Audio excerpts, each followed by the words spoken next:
ये जाता है 2006 जब दिल्ली में सीलिंग की गाज सब पे पड़ी थी और उसमें कोचिंग भी आ गए थे।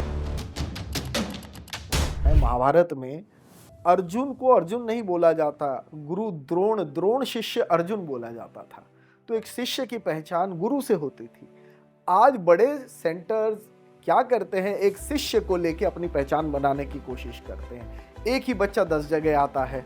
हमारे यहाँ पॉलिसीज बन रही हैं, एग्जीक्यूशन नहीं है। एग्जीक्यूशन और पॉलिसी में फर्क है। पॉलिसी आप बना दीजिए, अगर एग्जीक्यूटेबल नहीं है तो पॉलिसी पेपर पे रह जाती है। Got it. सुइसाइड्स सबसे बड़ा प्रॉब्लम है, सिलेक्शन ना हो, एक्सपेक्टेशन ऑफ पेरेंट। बच्चे का जो मेंटल स्टेट है वो उसको नहीं झेल पाता, लेकिन कोई टीचर नहीं बनना चाहता। क्यों? ना पे है ना फैसिलिटी है।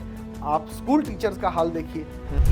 कोचिंग सेंटर स्कूल के कॉम्पिटिटर्स नहीं। We are their pressure walls. हम प्रेशर वॉल जो दूसरे देश कर रहे हैं हम नहीं कर पा रहे, और हम क्यों नहीं कर पा रहे उसको सोचने की ज्यादा जरूरत है। Why China is so ahead.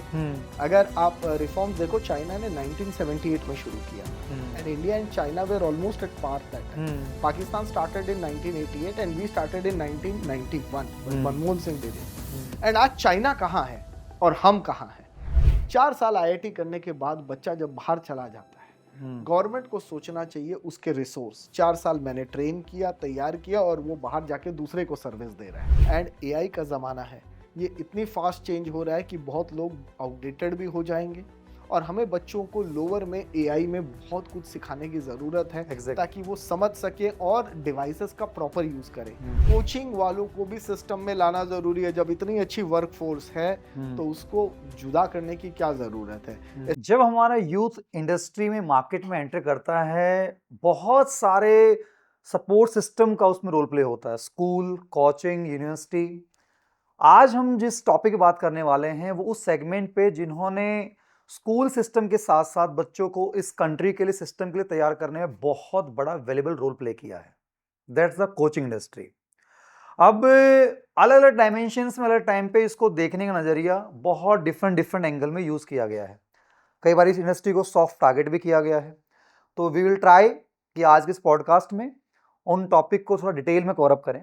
And for that Delhi education federation के जो प्रेसिडेंट हैं मिस्टर केशव अग्रवाल, आज उन्होंने हमारे लिए वैल्यूएबल टाइम दिया है। Thank you sir for the podcast. Thank you Dev ji. Group में काफ़ी आपकी तरफ से एफर्ट्स हम देखते आ रहे हैं इतने टाइम से, तो आज आपके साथ इंटरेक्शन करने का चांस मिल रहा है। We are very lucky. Same here. तो हम चाहेंगे कि सर ऑडियंस के लिए थोड़ा सा एक बार बैकग्राउंड आप बताइए, कैसे फेडरेशन को आपने एक यूनाइट करने को लेकर मूवमेंट स्टार्ट किया और कितने सालों का इसमें आपका स्ट्रगल रहा।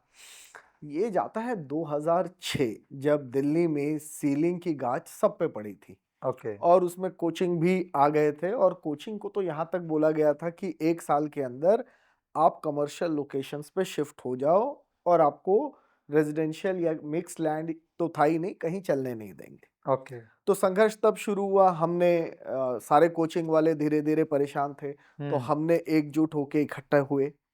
उसके बाद हमें ये नहीं पता था किस तरफ जाना है, क्योंकि हमारा काम था पढ़ाना। तो कभी ये सब चीजें आई नहीं, ना मास्टर प्लान का पता था, अलाउड है नहीं अलाउड है ये सब। फिर हम इकट्ठे हुए, धीरे धीरे करके जुड़ते गए। आज भी याद है, जनवरी का वक्त था और फरवरी में मास्टर प्लान आना था, और 20 दिन पहले हमारा नाम कहीं नहीं था। तो जंतर मंतर में हमने कम से कम 2007 में 2 से 2,500 बच्चे जमा किए। ओके। और वहां पे उन बच्चों ने भी प्रोटेस्ट किया हमारे साथ कि भाई हमारे साथ ऐसा व्यवहार क्यों, क्योंकि कई सारी समस्या है। मॉल्स में शराब की दुकान भी है, बच्चे वहां नहीं जा सकते, लड़कियां नहीं जा सकती, पेरेंट्स छोड़ नहीं सकते थे। तो समस्या तो थी। तो कैसे एक बैलेंस बनाया जाए? तो फाइनली उस प्रोटेस्ट के बाद, मीडिया सपोर्ट के बाद सब इकट्ठे हुए। 7 फरवरी को जब मास्टर प्लान आता है तो कोचिंग सेंटर्स को रेजिडेंशियल कॉलोनी में भी अलाउ किया गया, even on non notified road. Okay. और ऐसे इस फेडरेशन की हमारी शुरुआत हुई। ओके। उसके बाद ओवर द इयर्स प्रॉब्लम्स आती रही हैं, कुछ वन और the other reason. Mukherjee Nagar में फायर हुआ, तब समस्या आई। तो अभी भी समस्याएं हैं, और इसके साथ हम सरकार के साथ बातचीत में लगे हैं कि कैसे इसको सुलझाया जाए, स्टूडेंट्स की सेफ्टी देखते हुए। एक कैसे कोचिंग और ये सिस्टम को एग्जिस्ट कर जाए, क्योंकि अभी इसको हटा तो नहीं सकते आप, क्योंकि कोचिंग हट नहीं सकती, आज नीड है। लेकिन हम बैलेंस किस तरीके से चले जहां स्टूडेंट सेफ्टी भी कॉम्प्रोमाइज ना हो। और कोविड के बाद कई सारी समस्याएं कोचिंग सेंटर्स के लिए भी आई, एडटेक कंपनीज बड़ी बड़ी आ गई, ये एक कॉर्पोरेट बन गया जो कभी नहीं था। तो एक कॉर्पोरेट स्ट्रक्चर की तरफ जाने लगा, बायजूस जैसे थे। अब इससे क्या हुआ है कि कई इंस्टीट्यूट्स का काम कम हुआ है, क्योंकि जो एडटेक के पास पैसा है, फंडिंग है, वो इधर नहीं है। लेकिन ये अभी भी अपने क्वालिटी और लोकलाइज्ड और पर्सनल टच पे आज भी पूरे हिंदुस्तान में टिकी हुई है। तो आज भी एक कोचिंग इंडस्ट्री कहती है गवर्नमेंट 58,000 करोड़ है, पर मेरे हिसाब से ये अभी भी बहुत बड़ी इंडस्ट्री है और इसको सरकार को एक पॉजिटिवली लेके बैलेंस करना चाहिए, जो मेरा मानना है, क्योंकि ये एक सप्लीमेंट की तरह है और ये आज का नीड है। Schools are by compulsion, coaching is by choice. यहाँ पे कोई अपने कंपल्शन से नहीं आता, और अगर कहीं कोई आ रहा है तो मतलब डिमांड एग्जिस्ट कर रही है। हमको इसमें कई सारे पहलू पे देखने की ज़रूरत है कि क्यों कोचिंग सेंटर्स आए, क्यों एग्जिस्ट कर रहे हैं, क्यों इनकी डिमांड है, क्या ये दे रहे हैं, क्यों बच्चों को इसकी नीड है। तो इसको अगर हम पॉजिटिव वे में सरकार लेके चले तो इससे बेटर आउटपुट और बेटर लोगों के लिए ला सकती है, रादर देन इनको एक तरफ अलग करके नेगेटिव अप्रोच करके। इससे बेटर है कि साथ लेके चलें। तो आपने इतना टाइम दिया है, तो इस इंडस्ट्री को इतना थोड़ा नेगेटिव सेगमेंट में या सॉफ्ट टारगेट क्यों किया गया आपके हिसाब से? देखिए, इसकी वजह है कई बड़े सेंटर्स की जो चीज़ें होती हैं, जो रॉन्ग डूइंग्स होती हैं, वो सब पे गाज पड़ती है। ओके। अब आप मिसलीडिंग एडवर्टीजमेंट का लॉ क्यों आया? क्योंकि एक ही बच्चे की फोटो जब 10 जगह आती है तो पेरेंट गुमराह हो जाता है कि एक्चुअल में वो कहाँ पढ़ा, कहाँ नहीं पढ़ा। अगर आज हम एक बात पे जाएं, महाभारत में अर्जुन को अर्जुन नहीं बोला जाता, गुरु द्रोण, द्रोण शिष्य अर्जुन बोला जाता था। तो एक शिष्य की पहचान गुरु से होती थी। आज बड़े सेंटर्स क्या करते हैं, एक शिष्य को लेके अपनी पहचान बनाने की कोशिश करते हैं। एक ही बच्चा 10 जगह आता है और उसकी वजह से सरकार के लिए दिक्कत क्या हो जाती है कि ये इंडस्ट्री कमर्शलाइज हो गई, ये रिफंड नहीं कर रही, ये बच्चों को प्रेशर डाल रही है, सुसाइड्स हो रहे हैं। हम कोर मुद्दे पे नहीं जाके रादर दैन एक सॉफ्ट टारगेट को पकड़ के और उसको ब्लेम कर रहे हैं, और उन बड़ों की वजह से जितने छोटे इंस्टीट्यूट्स होते हैं जिनका इन सब चीजों में कहीं लेना देना नहीं होता, वो भी इसके साथ फंस जाते हैं। तो कुल मिला के हम कहें कि बड़े ब्रांड्स को हम साइड करके जो एक मीडियम और लोअर मीडियम वाली कोचिंग इंडस्ट्री हैं, उनको सेफ गार्ड करने पर ये पूरी मूवमेंट है। नहीं, देखिए, अब हम साइड किसी को नहीं कर सकते, लेकिन सबका रोल तय हो जाए। एक देखिए 1955 में स्मॉल स्केल इंडस्ट्री के लिए कमेटी बनाई गई थी कि उनको प्रोटेक्ट किया जाए, नहीं तो वो एग्जिस्ट ही नहीं कर पाएंगी। वहां कैपिंग दी गई थी। तो एक बैलेंस क्रिएट करना पड़ेगा, क्योंकि ओलिगोपोली और monopolies are never good. IndiGo instance अभी था ओलिगोपोली, जिसने एकदम मार्केट को हिला दिया, क्योंकि और एयरलाइंस नहीं थी। तो अगर 5 या 10 प्लेयर रह जाएंगे तो बाकी प्लेयर्स के लिए मुश्किल हो जाएगा। तो सबका रोल है, हर बच्चे को हर तरीके की जरूरत है, सब प्रॉपरली को एग्जिस्ट कर जाएं तो प्रॉब्लम नहीं है। हमारे यहाँ पॉलिसीज बन रही है, एग्जीक्यूशन नहीं है। एग्जीक्यूशन और पॉलिसी में फर्क है। पॉलिसी आप बना दीजिए, अगर एग्जीक्यूटेबल नहीं है तो पॉलिसी पेपर पे रह जाती है। Got it.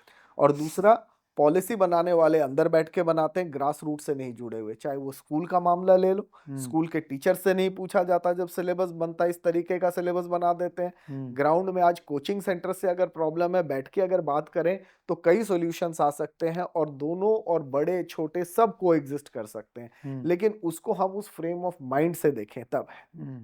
तो इसीलिए जरूरत सबकी है, लेकिन एक अप्रोच में चेंज करने की जरूरत है। कहीं ना कहीं वो हिचक हटानी पड़ेगी। सरकार कोचिंग को साथ कई बार इसलिए नहीं ले रही कि एक प्राइवेट और कमर्शियल है, तो government doesn't want to be part. वो कहते हैं कि हम अलग रखेंगे कोचिंग का बर्डन। अभी विनीत जोशी जी के अंडर कमेटी बनी है जिसमें कई सुझाव दिए गए हैं, लेकिन उन सुझावों को अगर आप ध्यान से देखें तो उनको एग्जीक्यूट करना बड़ा मुश्किल है और उनको इम्प्लीमेंट भी इजीली नहीं कर सकते। इंडिया कुछ एग्जांपल बताएंगे आप? अब आप वहां पर बात कर रहे हैं कि हम स्कूल का कोर्स इंप्रूव कर दें, स्कूल में ही बच्चों को टाइम दें कि कोचिंग की जरूरत ना पड़े। अब आप ये देखिए कि कोचिंग किसकी वजह से आया, हम्म कोचिंग का एग्जिस्टेंस शुरू क्यों हुआ। हम्म कॉम्पिटिटिव एग्जाम्स जो आए और स्कूल का जो सिस्टम था उसमें मिसमैच बहुत ज्यादा है। Hmm the root cause lies there. अगर आप ये समझिए कि अगर अब जो कोविड के बाद सिलेबस कम कर रहे हैं, ये चीजें हो रही हैं, ये कोई कंप्यूटर की फाइल नहीं है कि आप उसको कंप्रेस कर दें। Learning understanding can't be compressed like computer files. तो आप उससे और उसकी क्वालिटी खराब कर रहे हैं। हम्म कोचिंग क्यों आई? क्योंकि हमारा 10th और 11th का गैप इतना बड़ा है हम्म कि जब बच्चा 11वीं में आता है और 10वीं के नंबर देखो, उसके बाद वो कोर्स से लेके सब मिसमैच है। वो एक मिराज है 10th के मार्क्स जिसके बेसिस पे वो 11th में साइंस ले लेता है। और यहां से कहानी शुरू होती है, उसको क्लियर कैसे करें। स्कूल्स की अपनी एक्टिविटी 10 चीजें हैं, उनके पास उतना टाइम नहीं है। तो देन कोचिंग कम्स। जितने कॉम्पिटिटिव एग्जाम है वो एलिमिनेशन है। अब मैं आपको एक अच्छा उदाहरण बीच में इस टॉपिक से लिंक करके देता हूं। सुइसाइड्स। सुइसाइड्स का मुद्दा भी कोटा को लेके बड़ा चल रहा है। क्या सुइसाइड का रूट कॉज कोचिंग है? नहीं। अब आपको मैं कई उदाहरण देता हूं। आप क्लैट का एग्जाम ले लीजिए, एक सुइसाइड नहीं होता। क्यों नहीं होता? क्योंकि डिमांड एंड सप्लाई में इतना मिसमैच नहीं है। 24 लाख बच्चा नेट दे रहा है, 1,20,000 सीटें हैं। तो आप बताइए कि बाकी जो 23 लाख बच्चा है वो तो एलिमिनेट हो गया, और उस 1,20,000 में भी गवर्नमेंट सीट 55 से 60,000 है। सबसे बड़ा प्रॉब्लम है सिलेक्शन ना होना, expectation of parent, financial involve.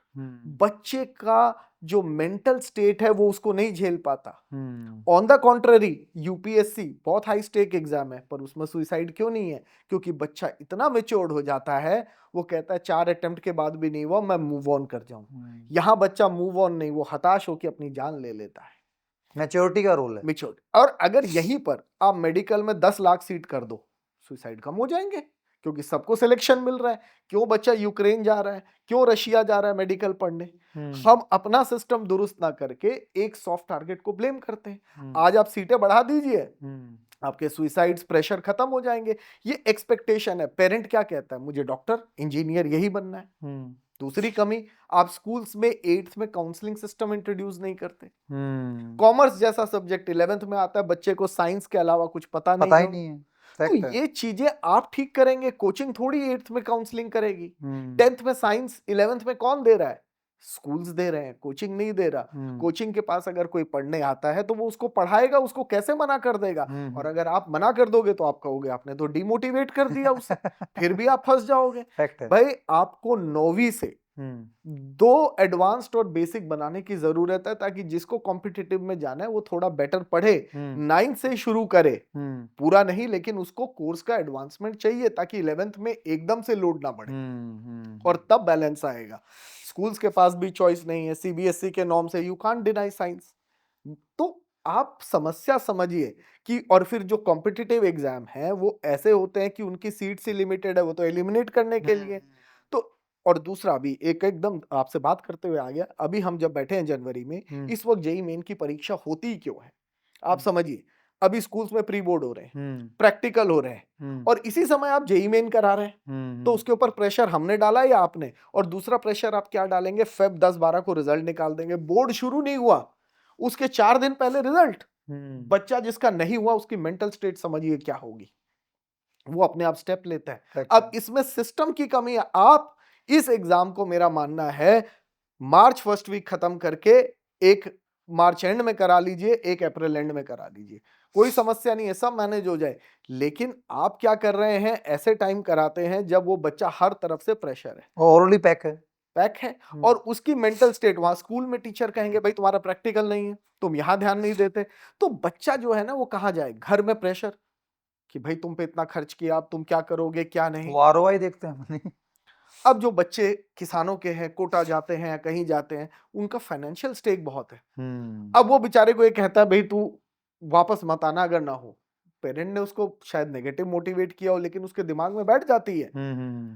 बच्चा बड़ा वो भावुक होता है। कुछ बच्चे वहां जाके खो भी जाते हैं। खो कैसे जाते हैं? पहली बार आजादी मिलती है, कोई देखने वाला नहीं, तो कई ऐसे स्टेप भी ले लेते हैं। तो सुसाइड जो है वो रूट मतलब कॉज उसका सामाजिक, पेरेंट्स, एक्सपेक्टेशन, सीट्स का कम होना, ये सब फैक्टर है। आज ही आईआईटी में सुसाइड हुआ है, लेकिन आप उस सुसाइड को और इनको लिंक अलग तरीके से करते हैं। सुसाइड्स का कारण बड़ा अलग है, साइकोलॉजिकल है। आप उसकी मानसिक स्थिति और कई चीजों को समझिए। खाली कोचिंग में ये कर देने से अगर रुक जाते तो मेरे ख्याल से बहुत पहले रुक गए होते। सुसाइड्स क्या खाली कोचिंग में, स्कूल्स में होते हैं। अब आईआईटीज में इतने सुसाइड हो रहे हैं जो पहले नहीं देखे गए। खड़गपुर में कितने हुए? साइड तो वैसे केस भी आए हैं कि इवन वर्किंग आईपीएस का भी केस आया है, वर्किंग वर्क डॉक्टर के प्रेशर, आए हैं। yes। अभी बीएलओस कर रहे हैं जो इलेक्शन कमीशन ने वो सर का जो किया, कई लोग प्रेशर नहीं झेल पाते। तो ये जो माइंड है, यहाँ पर हमें इनको करियर ऑप्शंस देने की जरूरत है। थिंक बियॉन्ड आईआईटी कहने की जरूरत है, थिंक बियॉन्ड मेडिकल कहने की जरूरत है। और एक बड़ी बात, आज टीचर बनने की बात कोई नहीं करता। इंजीनियर कौन बनाता है? टीचर। डॉक्टर कौन बनाता है? टीचर। आईएएस कौन बनाता है? टीचर। लेकिन कोई टीचर नहीं बनना चाहता। क्यों? ना पे है, ना फैसिलिटी है। आप स्कूल टीचर्स का हाल देखिए, ओवरऑल देखिए, ना पे है ना कुछ। क्यों आईआईटी करके, आईआईएम करके लोग कोचिंग में आ रहे हैं? क्योंकि coaching has money, ultimately that's a driving force. तो आप ये समझिए, जब तक हम अच्छे टीचर्स नहीं पैदा करेंगे, आप जितना रिफॉर्म कर लीजिए कुछ नहीं होगा। टीचर्स को रिकॉग्नाइज करना जरूरी है। तो आज की डेट में when education becomes as a corporate, India will lose teachers. And when a nation loses teachers, it never progresses. It repeats mistakes. तो देश को समझने की जरूरत है, ओवरऑल सुधार करने की जरूरत है। कोचिंग में खामियां हैं, मैं ऐसा नहीं कहता कि नहीं है, कई खामियां हैं जिसको हमें सुधार करने की जरूरत है। तो उसी में केशव सर मैं चाहूंगा कि कौन कौन से ऐसे पॉइंट हैं जिसको लेकर आपने फेडरेशन के थ्रू आवाज़ गवर्नमेंट तक पहुंचाई है, which you want to cover, कि ये ज़्यादा हार्श हो रहा है फ्रॉम गवर्नमेंट साइड। तो आपने सेलिंग वाला पॉइंट को लेकर स्टार्टिंग जहाँ से हुई, देन की कमर्शियल कॉम्प्लेक्स में आपको शिफ्ट होना पड़ेगा, और ऐसे इश्यूज जिसको लेकर कोचिंग इंडस्ट्री को थोड़ा सा प्रॉब्लम्स हैं। देखिए, एक ही चीज सब पे फिट नहीं होती। एक ही क्लास में हर बच्चे की लर्निंग स्पेस अलग है, so you can't teach everybody in the same pace. तो इसी तरह हर coaching centre can not be judged on the same scale. तो इनको नंबर ऑफ स्टूडेंट्स का पैरामीटर लाना पड़ेगा कहीं ना कहीं, जो एक स्मॉल स्केल में चल रहे हैं, नेबरहुड में चल रहे हैं, जहाँ कॉलोनी लोकल बच्चे आते हैं, जहाँ पेरेंट्स वर्किंग है, छोड़ नहीं पाते, जिनका अपना कॉम्पिटिटिव एग्जाम में शायद नहीं हो। तो इन सेंटर्स को आपको पहले अलग करना पड़ेगा। दूसरा, बड़े सेंटर्स के लिए आपको लैंड्स ईयर मार्क करनी होंगी। अब आज कोचिंग तो एग्जिस्ट अपने आप कर रहा है, अपने आप सरवाइव कर रहा है। स्कूल या यूनिवर्सिटी के जैसे उसको कोई लैंड नहीं मिली। कॉस्ट क्यों हाई होती है? रेंट बहुत हाई है, उसको सब अपने आप मैनेज करना है। आप अगर ऐसी लैंड्स, डीडीए है या और अथॉरिटीज हैं जो शहरों में है, एक लैंड ईयर मार्क करे जहां बच्चा जा सके, एक माहौल हो पढ़ने का, तो हमें भी अच्छा लगता है ऐसे माहौल में पढ़ाने का। लेकिन अगर हमें जगह नहीं मिलेगी, एग्जॉर्बिटेंट रेंट्स होंगे, ये चीजें होंगी, तो डेफिनेटली डिमांड और सप्लाई का लॉ है। डिमांड है, सप्लाई कम है, तो प्राइस तो बढ़ेगा। ये तो सिंपल इकोनॉमिक्स गवर्नमेंट को भी समझनी चाहिए। तो अगर ऐसी जगहें दें और उसमें कंसेशनल रेट पे दें, लाइब्रेरीज हो, और जहां ये हॉस्टल सिस्टम चलते हैं, इवन दूर दराज में आप हॉस्टल्स बिल्ड कर दीजिए, हमें लीज पे लैंड दे दीजिए, रेंट दे देंगे। हमें तो रेंट यहां भी देना है, वहां रेंट दे देंगे। उससे क्या होगा कि हर तरह का सिस्टम चल सकता है। जो हॉस्टल चलाना चाहते हैं, अब मुखर्जी नगर है, राजेंद्र नगर है, वहां इतने बच्चे पीजीज में रहते हैं, क्यों? ऑप्शन नहीं है, दे हैव टू पे हाई रेंट्स, और वो ऐसी कंडीशंस में रहते हैं। तो हमको क्या करना है सरकार के साथ कि पहले आइडेंटिफाई करें टाइप ऑफ कोचिंग सेंटर्स जो चलते हैं, उनकी प्रॉब्लम्स क्या हैं, किसको हम सेग्रीगेट कर सकते हैं। कुछ है 3 घंटे के लिए काम करते हैं, कुछ है पूरे दिन काम करते हैं। फिर स्कूल्स, जो आजकल सरकार ने एक डमी स्कूल्स का मुद्दा है, उसको एड्रेस करने की बहुत जरूरत है। देखिए, आप कोचिंग को रेगुलेट करिए, पर अगर आप एक फरमान जारी करेंगे, डिक्टेट करेंगे, वो रेगुलेशन नहीं आएगी। फीस कैपिंग गलत बात है। क्यों है? आज आप रेस्टोरेंट में 5 स्टार का कैपिंग कर सकते हैं कि एक पनीर की सब्जी वो 1000 की क्यों दे रहा है और 200 की वो दूसरा क्यों दे रहा है? You can't do that. अब जो चीज 10 घंटे की अगर 3 घंटे में पढ़ाएगा तो टाइम क्वालिटी कॉम्प्रोमाइज क्वालिटी का मैंने कहा ना, ये कंप्रेस तो नहीं कर सकते, कंप्यूटर फाइल है जो जिप कर दो। इंस्टेंट कॉफी और प्रोसेस से कॉफी जो बनती है उसमें फर्क है ना, इंस्टेंट वैसी ही बनेगी। तो आप ये समझिए कि भाई आप अपना सिस्टम दुरुस्त करिए, fix your system and symptoms will reduce. लेकिन अभी क्या है कि ये स्कूल्स कोचिंग, अब आज मैं आपको एक बात बताऊं, स्कूल्स खाली किसने किए हैं? 11th-12th में जाइए, half the schools don't have students who are attending. Who did this? Government policies. क्यों? सीयूईटी में आपने बोर्ड एग्जाम के मार्क्स वैल्यू हटा दी है, तो बच्चा स्कूल क्यों जाए? किसने अपने स्कूल को रिडंडेंट किया? आपने किया, हमने तो नहीं किया। नीट जेई में स्कूल का कोई वेटेज नहीं है, आप 10 से 15% वेटेज दीजिए, बच्चे को ये लगेगा कि स्कूल्स भी इंपॉर्टेंट है। तो वैसे आपका टेक क्या है सीयूटी में बोर्ड्स के मार्क्स को लेकर? एकदम होने चाहिए। क्यों होना चाहिए? जब एक बच्चा जर्नलिज्म हिस्ट्री ऑनर्स ऑप्ट कर रहा है, आज आप उसको सीयूईटी में खाली ऑब्जेक्टिव टेस्ट कर रहे हैं। Have you check the writing skill of the child? No. आप उस टिक के बेसिस पे ले जाते हो, मेरी राइटिंग स्किल तो सब्जेक्टिव पेपर बताएगा। वन नेशन वन बोर्ड नहीं हो सकता, वन नेशन वन सिलेबस करिए। जब एंट्रेंस में वन सिलेबस है तो हर बोर्ड पहले एक सिलेबस करे। दूसरी चीज, मान लीजिए इनका कहना था कि स्टेट बोर्ड्स नंबर दे देते हैं, मैं कहता हूं ठीक है दे दिया, उसके सीयूईटी के मार्क्स को रिलेट कर लीजिए।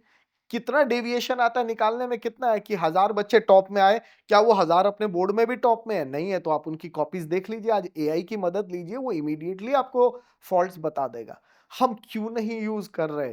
क्यों एक फॉल्टी सिस्टम को चला के हम उसको करना चाहते हैं? स्कूल्स रिडंडेंट हो गए हैं। अगर आज की डेट में बोर्ड के मार्क्स आते हैं तो लोग कहते हैं कोचिंग कम हो जाएगी। कोचिंग कम हो ना हो, स्कूल कम से कम बच्चे जाने बढ़ जाएंगे। आपके according one nation one syllabus possible है? एकदम पॉसिबल है। एंट्रेंस में नहीं है कि आज आज NEET one nation one syllabus पे ही तो दिया जाता है। नीट का सिलेबस तो आप देख ही रहे हैं। तो यू शुड डू इट। कम से कम एक बोर्ड नहीं है, सिलेबस तो सब सेम पढ़ के आए। ये शुरू कब होगा? अब आप देखिए, बच्चा जो होता है वो 11th और 12th जो पढ़ता है उसके बेसिस पे 2 साल पे एंट्रेंस दे रहा है। अब ये कह रहे हैं हम 11th में भी लेंगे। अब वहां पर भी फ्लॉ क्या है? 11th का सिलेबस है वो 12th में भी लिंक होके क्वेश्चन बनते हैं। आप कॉम्पिटिटिव देखिए। अब जब वो 11th में ही पढ़ेगा तो आप 12th का नहीं पूछ पाएंगे। 11th में अभी आया है, कितना मैच्योर हुआ है पता नहीं, प्रेशर आप शुरू कर रहे हैं। तो आपको एक पॉलिसी जो लानी है वो इस तरह से लाइए कि चलिए 11th में हम 11th का सिलेबस लेंगे, 12th में हम चलिए 12th का सिलेबस लेंगे और उसके बाद एक कंबाइंड लेंगे, इन तीन का एवरेज लेंगे, या जो सिस्टम बने ऐसा बने जो उसके ऊपर प्रेशर ना डाले। कोचिंग सेंटर स्कूल के कॉम्पिटिटर्स नहीं है। We are their pressure valves. हम प्रेशर वॉल्व है। हम विटामिन डी हैं। अब सूरज तो बहुत निकलता है, सप्लीमेंट तो विटामिन डी से मिलता है। हमारा उनका सिस्टम इसलिए अलग है कि स्कूल में हर चीज नहीं पढ़ाई जा सकती। एक और इश्यू ना सर, जैसे अभी मैं आपसे पहले नितिन सर से बात कर रहा था कि स्कूल के अंदर टाइमिंग की लिमिटेशंस है। बिकॉज सैटरडे संडे हटा दीजिए आप तो 51 52 क्या 100 दिन के आसपास ये चले गए। जून हटा दीजिए आप, फिर उसके बाद फेस्टिवल्स हटा दीजिए, फिर एक पीरियड जो है 45 मिनट से ऊपर का होता नहीं है। तो जो कोचिंग के अंदर टीचर टाइम देता है सिलेबस को पूरा कराने में, स्कूल के पास हाफ टाइम भी नहीं हो कराने के रिगार्डिंग। तो कोचिंग तो आई थिंक रिक्वायर्ड है ही वहाँ पर। स्कूल के अंदर वो कंटेंट ऑब्वियसली उसने लिमिटेड टाइम के अंदर पूरा हो ही नहीं सकता है। तो कोचिंग को इस नज़र से अगर हम एक देखें कि कॉम्प्लीमेंट कर रहा है, एक पॉजिटिव नोट में अगर इसको एक देखा जाए, तो इसमें इशू कहाँ आ रहा है गवर्नमेंट को या पॉलिसी मेकर्स को? देखिए, पॉलिसी मेकर चाहे कोई भी हो, they can not support A private system. नहीं, प्राइवेट कंपनी को तो सपोर्ट करते हैं, स्टार्टअप को तो प्रमोट करते हैं, लेकिन वो कहते हैं स्कूल्स हमारा सिस्टम है, कोचिंग अपने आप आया है और उसको अगर हम सपोर्ट करेंगे तो स्कूल्स तो ऑलरेडी वो हो जाएंगे। और इसमें क्या है जो समझने की जरूरत है, स्कूल्स खाली पढ़ाई नहीं है, ओवरऑल कई एक्टिविटी है और मोर सब्जेक्ट। कोचिंग में जब बच्चा आता है, we are more bothered about PCM या लिमिटेड सब्जेक्ट, स्पेसिफिक टॉपिक पे हम बात करते हैं। और हमारे पास फ्लेक्सिबिलिटी है सैटरडे संडे किसी भी टाइम पढ़ाने की। स्कूल्स में अगर आप गवर्नमेंट से लेके प्राइवेट देखें, 50-50 बच्चे बैठते हैं। 45 मिनट में या तो टीचर पढ़ा ले या उन पे ध्यान दे दे। तो पेरेंट के पास चॉइस क्या है? भाई वो अपने ऊपर है, तो वो डेफिनेटली बच्चे को कोच कराएगा और कोच के लिए देखेगा कि भाई ये किसी तरह पास करे। ये जो रैंकिंग मार्क्स सिस्टम है, दिक्कत है। आप आईआईटी में रैंक 1 हटाइए ना, मत दीजिए रैंक 1। आप टॉप 50 दीजिए कि भाई ये टॉप 50 है, क्या रैंक 1 2 3 बच्चा अलग अलग है? क्या 3 वाला 1 से कम है? आपने उसको नंबरिंग और डिफरेंशिएट किया है और ये रैंक 1 बिकता है और रैंक 3 नहीं बिकता। आप उसको एक समांतर बनाइए कि ये टॉप 50 है। कौन सी आईआईटी है जिसमें टॉप 50 को कोई सीट नहीं मिलेगी? मिलेगी। आप उसको रैंकिंग मत दीजिए, टॉप 50 दीजिए। रैंक 1 जो आता है ना, ये एक बहुत बड़ा प्रेशर है। इस रैंकिंग सिस्टम को हटाइए, आप इस तरह का सिस्टम बनाइए कि बच्चा एक तरह से अगर आप देखें तो आप उसको फिर से कैटेगराइज कर रहे हैं, तू रैंक 1 है, तू 2 है, तू 50 है। मेरे ये हिसाब तो से जब मैकॉले वाली पॉलिसी थी कि हमें लेबर पैदा करनी थी मार्केट के अंदर, तो उसके अकॉर्डिंग रैंकिंग सिस्टम चलता आ रहा है। हम इनोवेशन या स्टार्टअप्स के माइंडसेट के बच्चों को पैदा ही नहीं कर रहे हैं।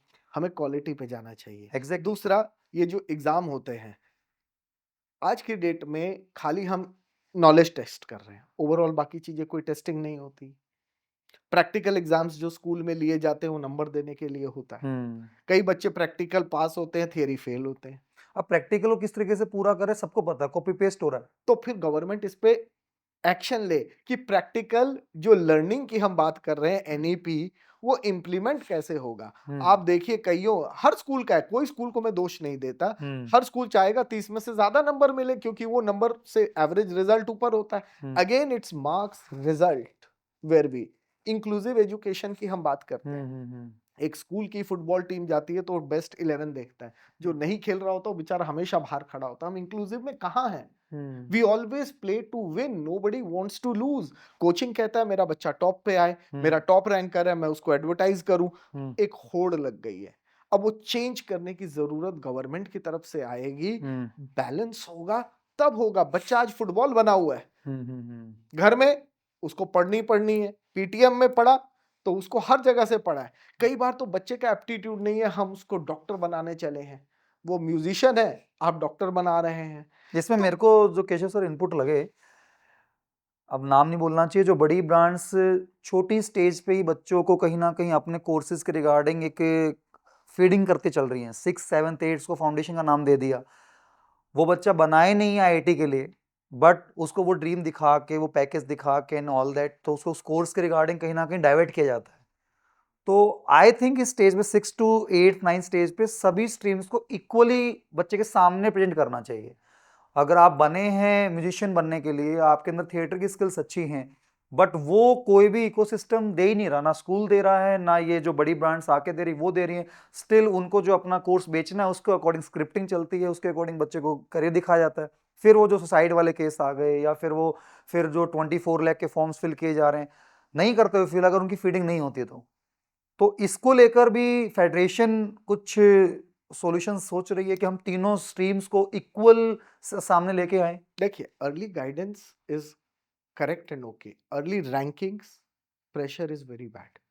ये जो फाउंडेशन सिस्टम है जो कोचिंग ने इंट्रोड्यूस किया, एकदम गलत है। 9वीं से पहले तो कुछ बच्चे को इस पे आना ही नहीं चाहिए।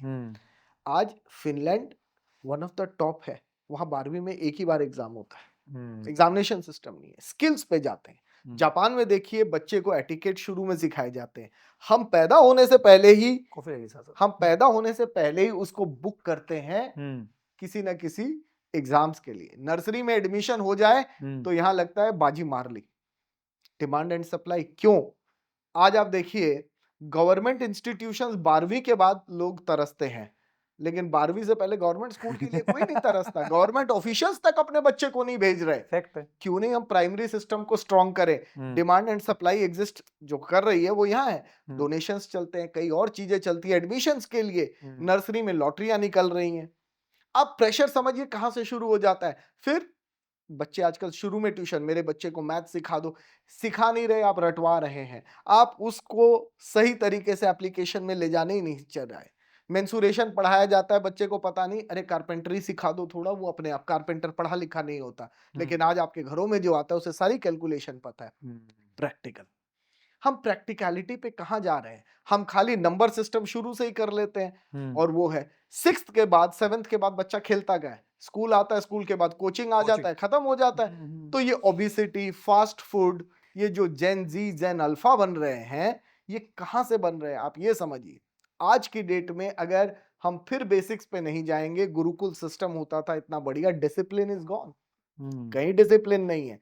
तो आप ये समझिए कि हमको अच्छे टीचर्स, अच्छा सिस्टम, कम प्रेशर और इन सब की जरूरत है। Singapore is doing well, Switzerland is doing well. उनका एजुकेशन सिस्टम समझा जाए, उन किताबों को समझा जाए और फिर उसको इम्प्लीमेंट करना जरूरी है। अच्छी पॉलिसी से इंपॉर्टेंट है अच्छा इम्प्लीमेंटेशन।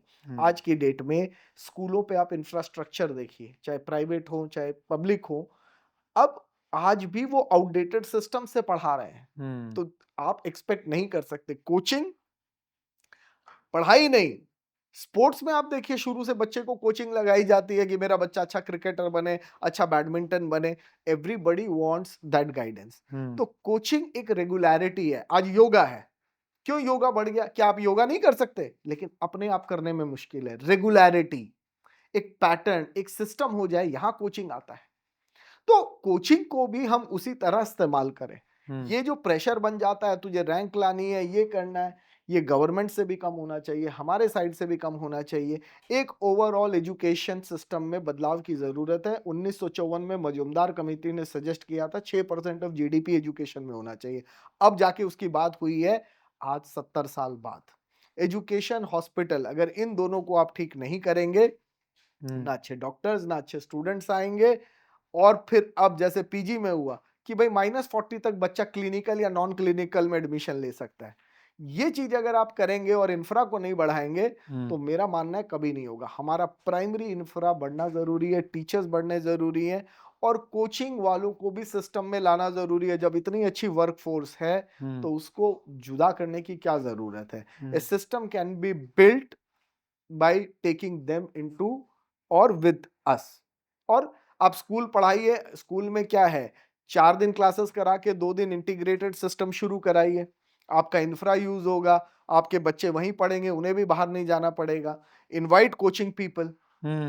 तो it's a time of collaboration. Collaboration, there are parents who are willing to pay. वो कोचिंग में भी जाते हैं, यहाँ भी पे करते हैं, उसमें उनके लिए भी सहूलियतें हो जाएंगी। तो here we need to, yes it is difficult but then we need to start somewhere at a small level, take it up and then see how it happens. अब ये जो एग्जामिनेशन प्योरली ऑब्जेक्टिव हो गया, अब even CUET देखिए, पहले offline किया, फिर ऑनलाइन किया, जहाँ कई डिसएडवांटेज, अब फिर ऑफलाइन हो गया। तो हमारी जो बॉडीज है आज की डेट में एग्जाम ठीक से कंडक्ट नहीं करा पा रही। कोचिंग को तो सब बोल देते हैं किस हालत में कराते हैं। आप सीयूईटी जो एनटीए कराता है, एग्जामिनेशन सेंटर देख लीजिए, पानी पीने को नहीं होता। ऐसी गलियों में, ऐसे स्थितियों में एग्जाम कराते हैं पैसे लेके, वहां कोई उनके ऊपर नकेल नहीं कसी जाती कि आप पेपर लीक के भी तो केस कितने सारे आते हैं। पेपर लीक तो हो ही रहे हैं और पेपर लीक के साथ एक मुद्दा है आंसर की गलत आना। पेपर होने के बाद आंसर की गलत और 200 रुपया स्टूडेंट भरे उसको चैलेंज करने के लिए। मेरा ये मानना है कि आप पेपर होने के बाद आंसर कैसे गलत और आंसर देते हैं, उसका एक्सप्लेनेशन नहीं देते कि आंसर कैसे आया। कहीं तो पारदर्शिता आनी चाहिए। या आप खाली एक को पकड़ लो जो सॉफ्ट है, अपनी मशीनरी को ठीक करिए, उसको दुरुस्त करिए। पेपर लीक कैसे होता है? कहीं ना कहीं तो लूप होल्स है। मतलब मेरे को ये समझ में नहीं आ रहा ना, ये तो ये हो रहा है कि मान लो 2 बच्चे रेस में भाग रहे हैं, एक बच्चा ज्यादा भाग रहा है तो उसकी टांग तोड़ दो। कि आप अपने वालों को बेटर कर लो। पेरेंट्स के पास कॉल होनी चाहिए कि उसके बाद भी कोचिंग पे आना नहीं आना, आप उसको रोकने के ऊपर पॉलिसीज कैसे बना सकते हैं? एकदम ठीक। और इससे क्या होगा कि इंडिविजुअल ट्यूशंस बढ़ेंगी। आप ऑनलाइन को कैसे रोकेंगे? Individual, we can't control online. तो आपको एक सिस्टम सही देना है ताकि ऐसे सिचुएशन नहीं आए। यहां सबसे बड़ा सफरर पेरेंट है पैसे के मामले में। They don't have a choice. अब आज एक इंस्टीट्यूट रिफंड नहीं देता तो पेरेंट के पास कोई ऑप्शन नहीं है। लॉज ऐसे बने हैं। देखिए मेरा मानना है रिफंड होना चाहिए एक टाइम के बाद। ये ना हो कि बच्चा साल भर पढ़ लेता है और फिर वो रिफंड मांगे। एक मिसयूज नहीं होना चाहिए। मिसयूज नहीं होना चाहिए। एक विंडो होनी चाहिए जहां वो एग्जिट कर सके। 11th में कई बच्चे एग्जिट करना चाहते हैं, गलती से ले लिया, तो they should not be pressurised कि हम कंटिन्यू करें। तो लॉ ऐसे बनाइए जो डुएबल हो। फिर अब इन्होंने गाइडलाइंस में दे दिया हर इंस्टीट्यूट की वेबसाइट हो। अरे हर इंस्टीट्यूट वेबसाइट कैसे बनाएगा? काउंसलर्स हर इंस्टीट्यूट कैसे ले आएगा? It is not a school system जहां उतनी लैंड, इतना फंड थोड़ी उनके पास, और ना लैंड है ना जगह है ना इतना कुछ है। आप एक स्टैगर्ड 4 से 8 में कई इंस्टीट्यूट्स ऑपरेट करते हैं, मेजॉरिटी आप देखिए। तो उसमें वो क्या क्या कर लेगा? उसके पास उतना ऑप्शन है ही नहीं। तो इसीलिए रजिस्ट्रेशन होना चाहिए, बेसिक फैसिलिटीज होनी चाहिए, और उसके बाद आप वही इंप्लीमेंट कराइए जो वो कर सकता है। और जो आप एग्जीक्यूट, अब आपने कहा कि 50 बच्चे से ज्यादा नहीं होंगे, कौन रोज आके देख रहा है? अब वो तो फिर एक घूसखोरी हो गई कि वो आया। तो इसीलिए हम एक रीजनेबल और एक सिस्टमैटिक चीज बनाएं जो डुएबल हो, और इसको माने कि ये एग्जिस्ट कर रहा है, और इसको हम पॉजिटिव वे में लेके चलें। आज आप, वो है ना, सदा तुमने ऐब देखा हुनर तो ना देखा, वो हाल है कि खाली आप ऐब देखते हो वहां की, ये नहीं देखते कि भाई इन्होंने भी कंट्रीब्यूशन क्यों बच्चा जा रहा है वहां, जब एक्स्ट्रा पे करना है, why? So somewhere there is a lacking. हमें जॉब्स क्रिएट करनी है। खाली ये इंजीनियर्स भी कई बन जाते हैं लेकिन फिर जॉब्स नहीं मिलती। तो हमको ओवरऑल सिस्टम को रिफॉर्म करना है और लोअर सिस्टम को ठीक करना है, ताकि बच्चे आगे आके क्लियर हों कि हमें अब ये लेना है, ये करना है। एंड एआई का ज़माना है, ये इतनी फास्ट चेंज हो रहा है कि बहुत लोग आउटडेटेड भी हो जाएंगे, बहुत चेंजेस। और हमें बच्चों को लोअर में एआई में बहुत कुछ सिखाने की ज़रूरत है, ताकि वो समझ सके और डिवाइसेस का प्रॉपर यूज़ करे। आज गेम्स खेलते हैं, गेमिंग इंडस्ट्री ब्लूम कर रही है, वहां दिक्कत नहीं है, पढ़ाने वालों के ऊपर इलीगैलिटी है। मतलब मैं देश का कई बार दुर्भाग्य समझता हूँ कि ऐसा हो रहा है कि पढ़ाने वालों पे आप नकेल कर रहे हैं, गेमिंग वाले फ्लरिश कर रहे हैं, और वहां बच्चे कई बार गेम्स में ऐसे स्टेप्स भी लेते हैं, पैसे खो देते हैं। ये जो गेमिंग, फास्ट फूड, ये जो प्रोमिनेंट हो गया, अगर उससे बाहर नहीं आएंगे तो बड़ा मुश्किल है। आज की डेट में ब्लिंकिट, जो अभी बात चल रही, 8 मिनट में डिलीवर करना है, क्या वो प्रेशर नहीं है उस बंदे पे, वो एक्सीडेंट हो और ये हो? ये जो अननेसेसरी प्रेशर है, इसको खत्म करें, मार्क्स को खत्म करें, बैठ के रीस्ट्रक्चर करें। That is the need of the hour. Blame game से कुछ नहीं होता, ब्लेमिंग से क्या होना है, कुछ नहीं होता। आप ब्लेम करिए एक इंडस्ट्री को, एक सॉफ्ट टारगेट बना लीजिए, दैट इज नहीं। को एग्जिस्टेंस इंपॉर्टेंट है, और उसको अगर हम नहीं कर पाए तो it is going to create big pressures. But Keshav sir, इसमें एक थोड़ा सा सेगमेंट ये भी आएगा, जैसे आपने भी कहा कि मार्क्स की प्रायोरिटी कम की जाए या प्रेशर कम किया जाए, या it's good for the system student quality.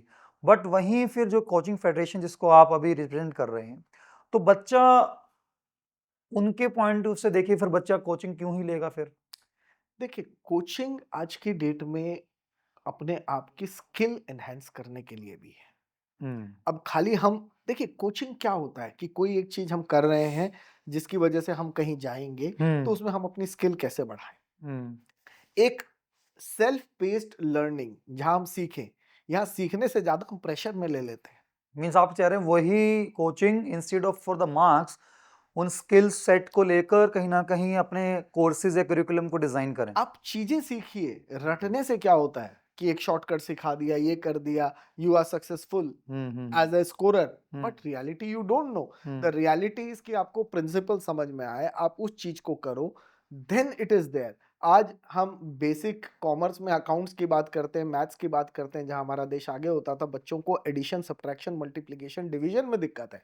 तो हमारा नीचे का सिस्टम तो खराब हो गया एकदम, कि एक बच्चा ऐड, सब्ट्रैक्ट, मल्टीप्लाई नहीं कर पा रहा। तो कहीं ना कहीं हम सिस्टम दुरुस्त ही नहीं कर रहे। फिर इतने साल की पढ़ाई का क्या काम? हमें हर बेसिक सिस्टम को स्ट्रॉन्ग करना है। बच्चे की टेस्टिंग स्किल्स की होनी चाहिए ओवरऑल। और इवन जेई जैसे एग्जाम में भी अगर गवर्नमेंट चाहे तो एक फिजिकल जैसी पेपर को भी रखे कि बच्चा मेंटली फिजिकली भी स्ट्रांग है या नहीं है। तो ओवरऑल खाली आप एक ही चीज के मार्क्स, आप क्यों नहीं 12 साल के मार्क्स लगाते फिर, या कुछ ऐसा सिस्टम हो 10th के भी मार्क्स हो, 11th की भी वेटेज हो, 12th की भी हो, तो बच्चा हर क्लास को उसी इंपॉर्टेंस से लेगा, रादर देन जस्ट खाली। आज की डेट में सीयूईटी क्या है? खाली 12th का सिलेबस, 11th का तो है ही नहीं। तो what are you yourself testing? आपका सिस्टम क्या है? आप भी तो उसको वही फोर्स कर रहे हो कि एक 12वीं का पढ़ो और 11 छोड़ दो। आपका सिस्टम में कमी है, आप उसको दुरुस्त करिए। जब उसको दुरुस्त करेंगे तो बाकी चीजें दुरुस्त होंगी। तो आपको लगता है कि एनईपी इस डायरेक्शन में कुछ इनपुट दे रहा है? देखिए, एनईपी बहुत अच्छा पॉलिसी और ये सब है, लेकिन जहां तक एनसीएफ जो करिकुलम आया बहुत बढ़िया है, फ्रेमवर्क में नेशनल करिकुलम, लेकिन इम्प्लीमेंटेशन में मुझे बहुत बड़ा डाउट है। चैलेंज है। हमारा ट्रेन स्टाफ नहीं है, उतनी सारी बातें हैं। तो इन सब चीजों को आप लेके मुझे नहीं लगता कि बहुत जल्दी इसको कर पाएंगे। अभी यूनिवर्सिटी लेवल पे भी है कि 2 साल पढ़ो फिर गैप ले लेना, ऑप्शन दे दिया एग्जिट का। क्लैरिटी में बहुत कमी है। और आज की डेट में हम अपना इंफ्रास्ट्रक्चर ही पूरा नहीं है। आज मैं आपको बताऊं, जेई का एग्जाम एक हफ्ता क्यों चलता है आपको पता है? हम्म। हमारा देश खाली एक दिन में 2 लाख बच्चों का एग्जाम करा सकता है और ओके। वहां 14 लाख बैठते हैं। तो हमको इस एग्जाम को 7 दिन तक ले जाना पड़ता है। और ये जो नॉर्मलाइजेशन है, rationalisation, converting marks into percentile एक फ्लॉ है। ये सिस्टम फुल प्रूफ है ही नहीं। पेपर टफ आ जाएगा, आप कैसे उसको रैशनलाइज कर देंगे, वो बच्चा वहीं खत्म हो जाता है। आप आज कंप्यूटर सिस्टम 10 लाख एक दिन में एग्जाम लेने लायक नहीं बना पा रहे हैं। एक दिन में जो एग्जाम खत्म हो सकता है हफ्ते तक चलता है, ग्लिचेस आते हैं। तो हम कौन सी सेंचुरी में बैठे हैं? उनको तो फिक्स करें। हर जगह प्रॉब्लम ये है। तो इनको जब तक फिक्स नहीं करेंगे आप किसी भी चीज को दुरुस्त नहीं कर सकते। कोचिंग एक छोटा सा पार्ट है, ओवरऑल बड़ी चीजों को ठीक करना है। और कोचिंग आपके स्किल्स बढ़ा रहा है, वो किसी भी फॉर्म में बढ़ाए, उसको रहने दीजिए। लेकिन आप एग्जामिनेशन में जो प्रेशर, सीट कम होना, कॉम्पिटिटिवनेस, कोचिंग को तो देखिए कमर्शियल है। It has to deliver. आज हम रिजल्ट डिलीवर नहीं करेंगे कोई भी नहीं आएगा। डेफिनेटली। तो यहाँ हम डिग्री तो देते नहीं, कुछ और नहीं देते। आप कोचिंग को बोलिए 11th-12th में you are allowed to give degree. Basic इतने नॉर्म्स अपने रिड्यूस करिए कि इतने कम में आप चला सकते हैं। प्लेग्राउंड इतना होना चाहिए, ये होना चाहिए। I think more coaching will come up and students will be happy. But we are not ready to be flexible. हमको ये चेंज अगर करना है तो आप करिए 11th-12th में। क्वालिफिकेशन लाइए, नॉर्म्स दीजिए which are doable, then definitely there will be change, but there has to be something which has to be there. Coaching versus school, parent, इस तरीके के वर्ड यूज करना, माफिया, ये बात सही नहीं है। कोचिंग को माफिया बोलना। बट आई थिंक वो जो जो आपने अभी बोला कि शायद कुछ सिलेक्टेड प्लेयर के चक्कर में सबको एक तरीके से टैग किया जा रहा है। यस। आज आप कोचिंग को जब माफिया बोलते हैं तो आप सोचिए कितना बड़ा दर्द है एक पढ़ाने वाले के लिए। आप शिक्षक ही है। देखिए कोई भी ज्ञान दे रहा है किसी भी तरीके का, वो शिक्षक ही है। चाहे आज जज बैठे हो, आईएएस बैठे हो, इन्होंने भी कहीं ना कहीं कोचिंग ली होगी, आए होंगे। लेकिन हम जब उस सिस्टम में आते हैं हम अलग हो जाते हैं। मेरा मानना है अगर हम को एग्जिस्ट करके और बढ़िया से करें तो इस सिस्टम बहुत अच्छा चलेगा। यहाँ सबसे बड़ा लूजर पेरेंट और चाइल्ड हो रहा है, जो कि कुछ नहीं कर पाता। मेरा मानना है कि अगर हम सब को एग्जिस्ट करें तो बहुत इजीली है। अब ये जो 2 से 3 घंटे की क्लास होगी कोचिंग की, ये कोई फिजिबल और डुएबल काम थोड़ी है। आप कैसे रिस्ट्रिक्ट कर सकते हैं? क्या आर्टिकल 19 का वोलेशन नहीं है? It gives me right to practise any profession. आप मेरे को फी कैपिंग कैसे करेंगे? 14, 19, 21 सब जगह प्रॉब्लम है। आप कुछ भी कह दें, वो इम्प्लीमेंट ना हो, फिर क्या फायदा है? तो यहाँ पर कई सारी चीजों को करने की जरूरत है। अब कहते हैं 14 साल कोचिंग नहीं लेगा। अरे उसकी नीड है, स्कूल में वो अच्छा नहीं कर रहा, आप उसको कैसे लिंक कर देंगे? हाँ, आप ये कहिए कि हम उसको एंट्रेंस की कोचिंग नहीं लेने देंगे। डमी स्कूल मेरे नाक के नीचे चलती है, सबको पता है कहाँ डमी स्कूल चल रही है। आप सारे डमी स्कूल्स बंद करिए। आपको किसने रोका है डमी स्कूल्स को चलाने में? आप एग्रेसिव पॉलिसी लीजिए। लेकिन आप उसको अलाउ कर रहे हैं, 10-15 को बंद किया, तो वो आप करिए। काउंसलर्स की जरूरत 8th में है। आज आप देखिए कितने स्कूल्स में काउंसलर है या नहीं।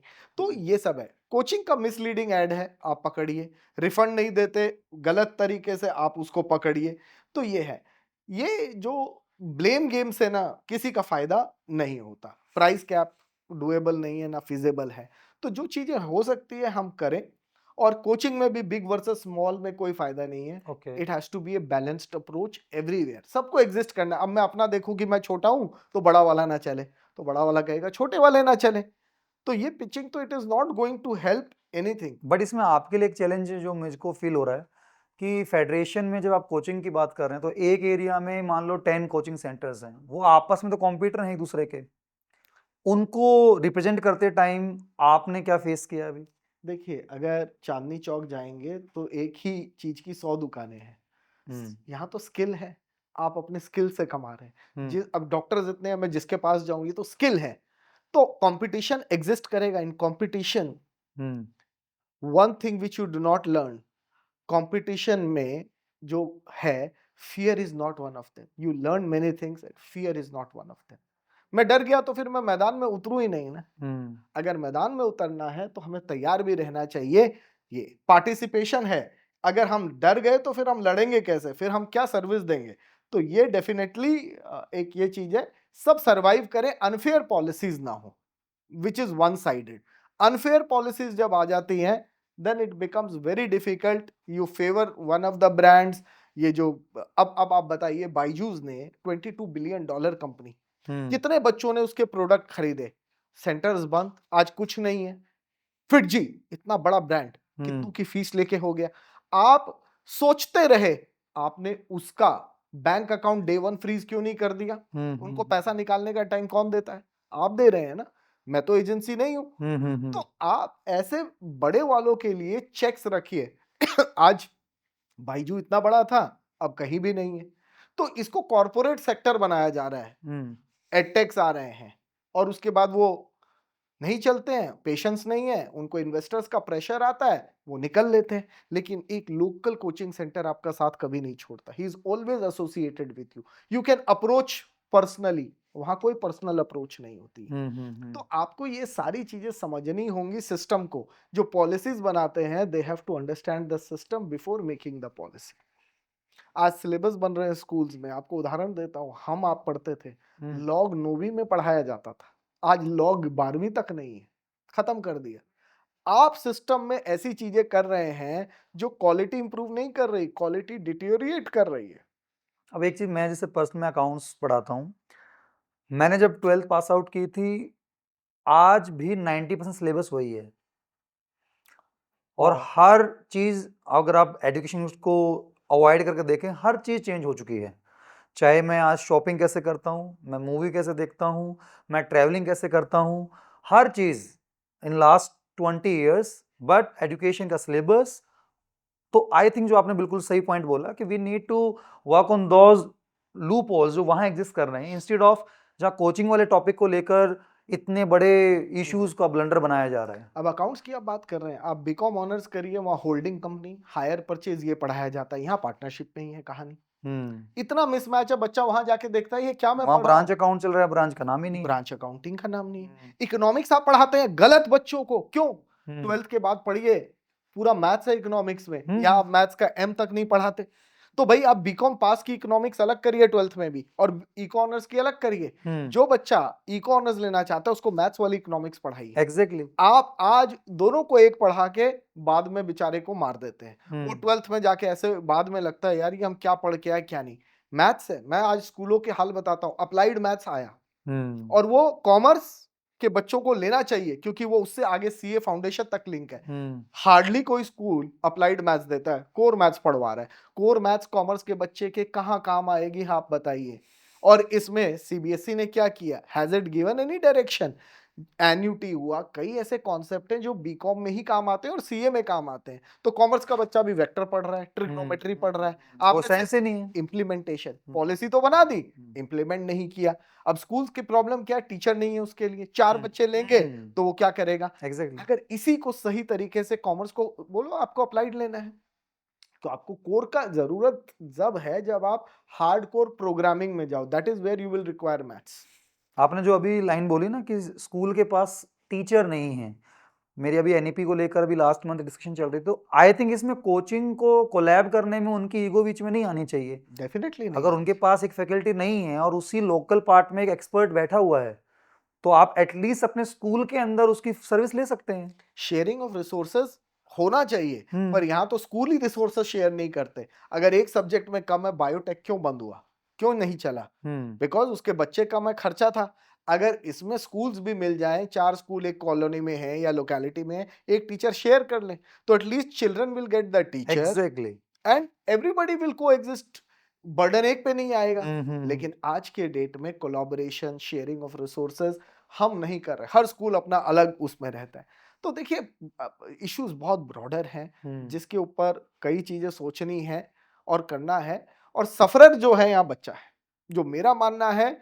और आज की डेट में things are changing very fast. हमारा टाइम अलग था और अब इतना फास्ट एआई और ये चेंज हो रहा है। We need to understand it is not the change which is troubling, it is the rate at which the change is happening is troubling. एक चीज और मैंने केशव सर ऑब्जर्व किया, अभी लास्ट जो 3-4 महीने में चल रहा है ट्रम्प का ड्रामा, ग्लोबलाइजेशन को पता लग चुका है कि अपने लिए जो उनको फायदा दिखता है उस अकॉर्डिंग सारी चीज हो रही है। हम अगर अपने बच्चों को उस लेवल की कंपनीज खड़ी करने के रिगार्डिंग सिस्टम नहीं दे पाए, आज आप देखिए एप्पल, गूगल, माइक्रोसॉफ्ट, जो भी ब्रांड हम यूज करते हैं, हमारे पास उनके कॉम्पिटिटर तक नहीं है। तो वी नीड टू अंडरस्टैंड कि हमें अगर वर्ल्ड वाइड अपने सिस्टम को बेटर बनाना है तो उस लेवल की innovation R&D system schools and universities को ऑनबोर्ड करनी पड़ेगी। और आज हाई टाइम है उस चीज को रियलाइज करने का। तो आई थिंक जो instead of competing with each other school and coaching को we have to work on collaboration point of view. और उसका डायरेक्शन आप जो लीड कर रहे हैं, पॉलिसीज को लेकर इनपुट लेके चल रहे हैं, तो आपको क्या लगता है कि गवर्नमेंट अलाइनमेंट की तरफ कुछ जाती हुई दिख रही है, कुछ स्कोप है वहां पे? देखिए, बहुत अच्छी बात बोली आपने कि जो दूसरे देश कर रहे हैं हम नहीं कर पा रहे, और हम क्यों नहीं कर पा रहे उसको सोचने की ज्यादा जरूरत है। Why China is so ahead? अगर आप रिफॉर्म्स देखो, चाइना ने 1978 में शुरू किया था, and India and China were almost at par that time. Pakistan started in 1988 and we started in 1991 when Manmohan Singh did it. And आज चाइना कहाँ है और हम कहाँ हैं? तो आप ये देखिए कि अगर जो आप बात कह रहे हैं उसको आज हम नहीं सोचेंगे तो होगा क्या कि हम डिपेंडेंट रह जाएंगे, हम इंपोर्ट ही करते रह जाएंगे और हमें दबाएंगे। जैसे मैंने कहा ना, सॉफ्ट टारगेट, आज अमेरिका सबको सॉफ्ट टारगेट ही समझ रहा है। They are implementing. जो आप ग्लोबलाइजेशन कह रहे हैं, 10वीं में एक चैप्टर है, अब कोई टीचर पढ़ाएगा तो वो जो किताब में लिखा है पढ़ाएगा, और रियलिटी है वो एकदम बदल चुकी है।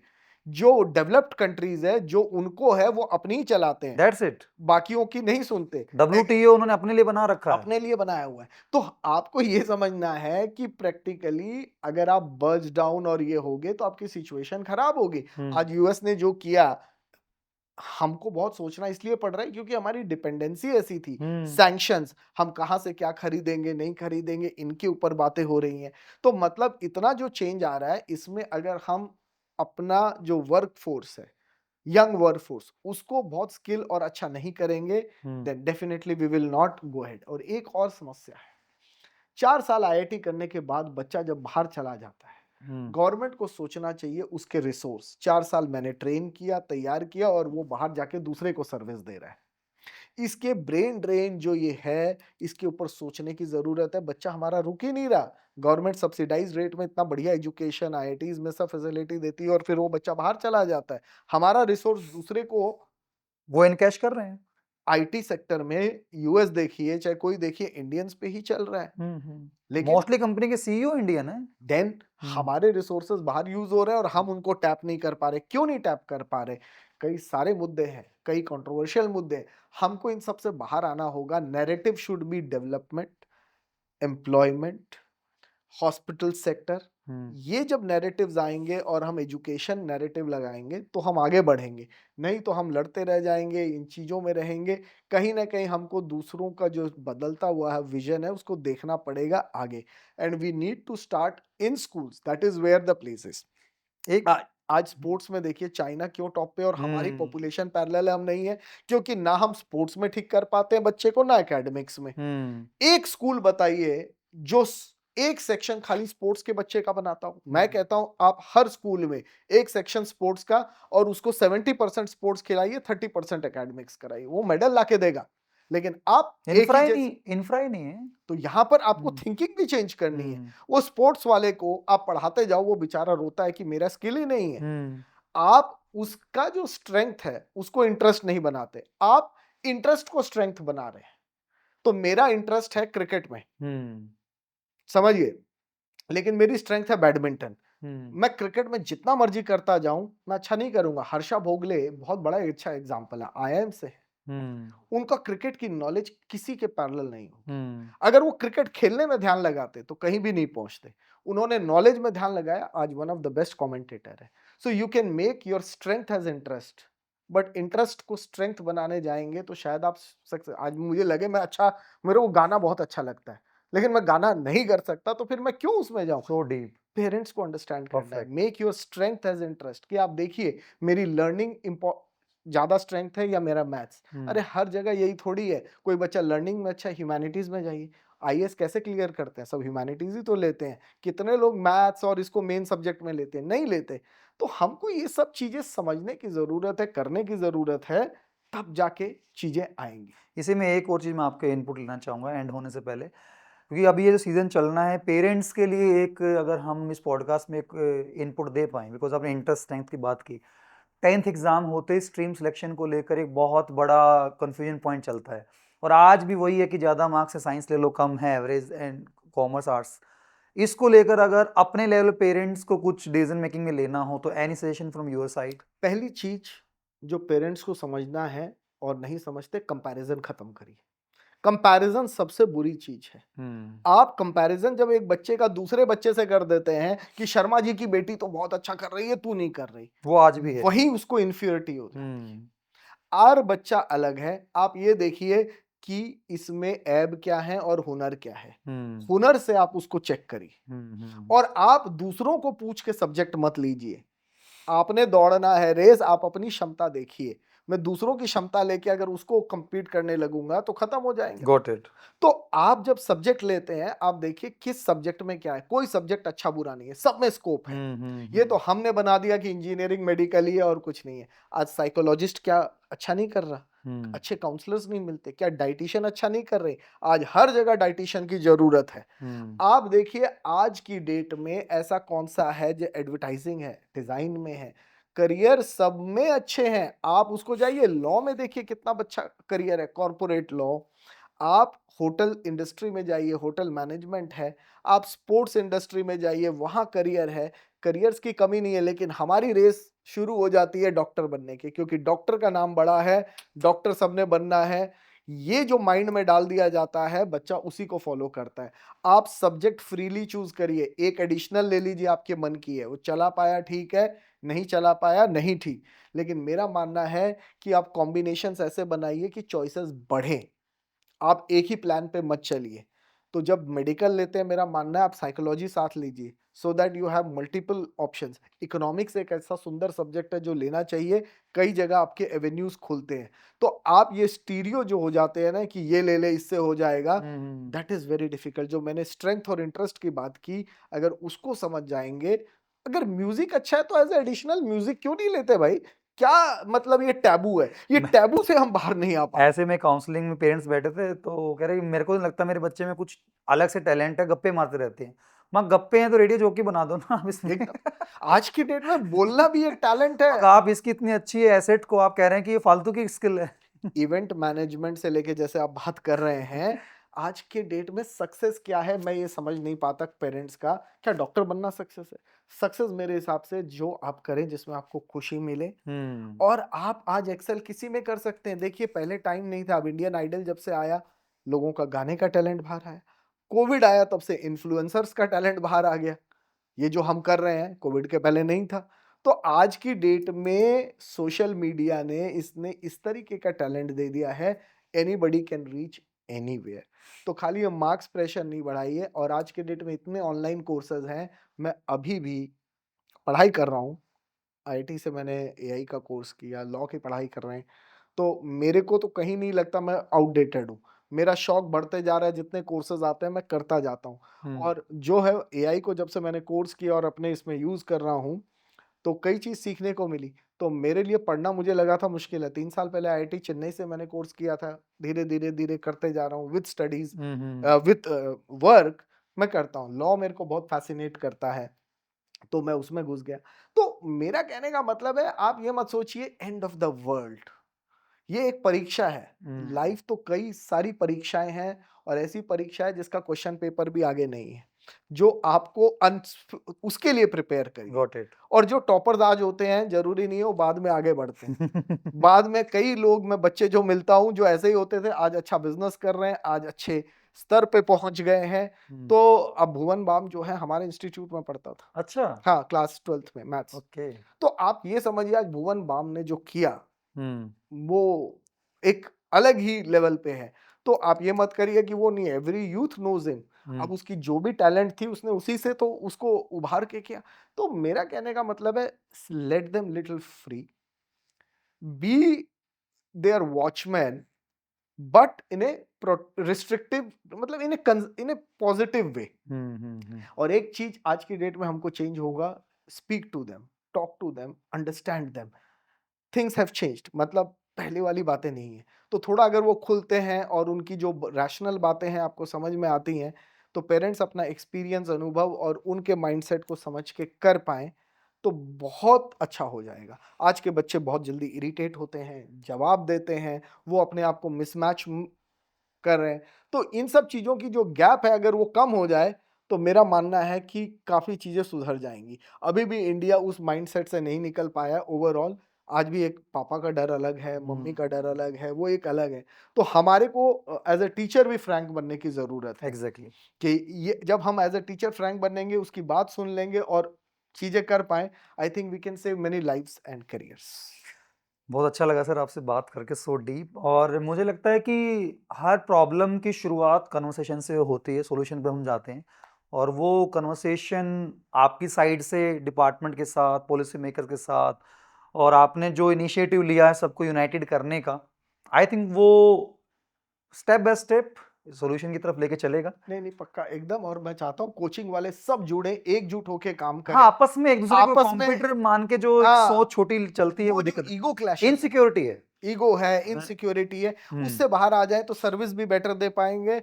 और मेरा मानना है हम यहाँ पे एग्जिस्ट भी अच्छे से कर पाएंगे। सब अपनी किस्मत का खाते हैं। एग्जैक्टली। समय से पहले और तकदीर से ज्यादा ना मिला है ना मिलेगा। इसको छोड़ के पॉजिटिव माइंड में आए तो शायद 2 लोग मिलके, 3 लोग मिलके बेटर आउटपुट दे पाएं। डेफिनेटली। तो that is what we need to see. But हाँ, लेकिन सबका माइंड तो हम नहीं बदल सकते, लेकिन उसमें से जो जो भी जुड़ेंगे तो आई थिंक ये एक अच्छा इम्पैक्ट सिस्टम पे हम दे पाएंगे। एक मेंटल रेवोल्यूशन की जरूरत है। डेफिनेटली। तो और इसी सीरीज में सर हम ये जो अभी मैंने स्टार्ट किया, तो हम इसमें इंडस्ट्री एक्सपर्ट भी कवर अप कर रहे हैं, जो स्टार्टअप भी कवर अप कर रहे हैं, आप जैसे एजुकेटर जो उनको भी कवर अप कर रहे हैं, कि we have to at least talk on the problems, और लेट्स सी मिलजुल के हम कहाँ तक इसको दूर कर पाते हैं। देखिए, कहीं ना कहीं शुरुआत होनी है।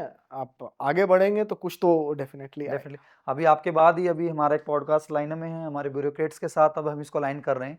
एसडीएम सर है नितिन सर, तो उनको हमने same, he is a vision to work on education and all that, तो उनका भी साथ चलने का हमारे पास गाइडेंस सपोर्ट है। तो वी विश कि पॉलिटिशियन, ब्यूरोक्रेट्स, एजुकेटर, स्टार्टअप्स, इनको कहीं ना कहीं मिलके बड़े विजन के पॉइंट से हम जोड़ के चलें। नहीं, नहीं, बहुत अच्छा इनिशिएटिव है। और इसी पहल से मेरा मानना है हम आगे बढ़ पाएंगे। ब्लेम गेम से कभी कुछ नहीं हो पाएगा। एग्जैक्टली। अगर हम मिल के चलेंगे तो definitely will do a much better. आप जैसे ब्लेसिंग्स हमें चाहिए होंगे, नहीं, नहीं, हम हमेशा। बहुत जूनियर हैं आपके लिए। नहीं, नहीं, अनुभव, मैं एक बात मानता हूँ, अनुभव से बढ़ के कुछ नहीं। तो जब इंसान को अनुभव आता है तो किताबी चीज़ों से ज़्यादा वो बता पाता है और गाइड कर पाता है। तो मैं भी कई लोगों से सीखता हूँ और सीखने की कोई उम्र उम्र नहीं नहीं नहीं होती। होती। परफेक्ट। इसीलिए मैं आज भी पढ़ रहा हूँ और मैं पढ़ता रहूँगा। अगले साल मैं कैट का एग्ज़ाम दूँगा। Oh wow. मेरे को ये पक्का ठाना हुआ है कि अब दे के देखते हैं।